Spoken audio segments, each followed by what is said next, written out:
माझं नाव अनिता गंगाराम दडस,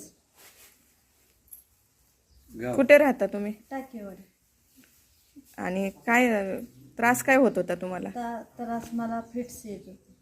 कधीपासून येते? लहानपणापासून फिट्स. लहानपणापासून फिट्स येते. मग त्याच्यासाठी काय उपचार सुरू केले होते? मस्त पुण्याच्या डॉक्टरचा हे चालू होत्या गोळ्या, तरी फिट्स काय थांबली नाही. मग आता हे ज्यूस चालू केल्यापासून 11 डिसेंबरपासून ज्यूस चालू केल्यापासून ते फिट्स थांबली. म्हणजे आता परत फिट्स आलीच नाही तुम्हाला? म्हणजे जे लहानपणापासूनचा त्रास होता तो आता आपल्या फ्रूट ज्यूसमुळे थांबला, नियंत्रित आलाय. अजून काय फरक पडला तुम्हाला? मला पायाचं हे गोळ्या असं काम केलं का नाही, सलाईन लावायला लागत होती. ओके. आता असं भूकही लागते, पोटही साफ होते, व्यवस्थित चांगलं. जेवण वगैरे व्यवस्थित झालेलं आहे, म्हणजे आता काही त्रास नाहीये. म्हणजे मोठा प्रॉब्लेम तुमचा फिट्सचा होता तो दूर झालेला आहे. कारण फिट्स हा प्रकार असा की कुठेही आपण पडू शकतो.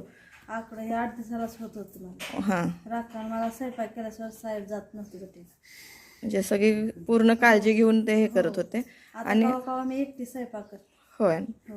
मग आता ते दाखवाल का मला, तुम्ही काय घेत होता? चालेल. याला काय म्हणायचं आहे? Fruit juice. हा फ्रूट ज्यूस तुम्ही घेताय आता 2.5 महिने तरी पूर्ण होत आलेले आहेत. अजून तुम्हाला कंटिन्यू घेणं, पण तेवढ्यात सुद्धा तुमच्या फिटचा प्रॉब्लेम पूर्ण नॉर्मल झालेला आहे. 6वी वाटते. बरोबर आहे. चालेल. तुम्हाला अजून तो रिझल्ट मिळेल, तो फक्त कंटिन्यू घेत राहा. नरवडे साहेबांनी हे दिलेलं आहे, यांनी मला फरक पडलेला आहे. चालेल चालेल, ठीक आहे. फक्त कंटिन्यू करा. आणि अजून कुणाला असे लोक असतील की गरज आहे त्यांना तुम्ही कल्पना द्यायची. Okay, thank you.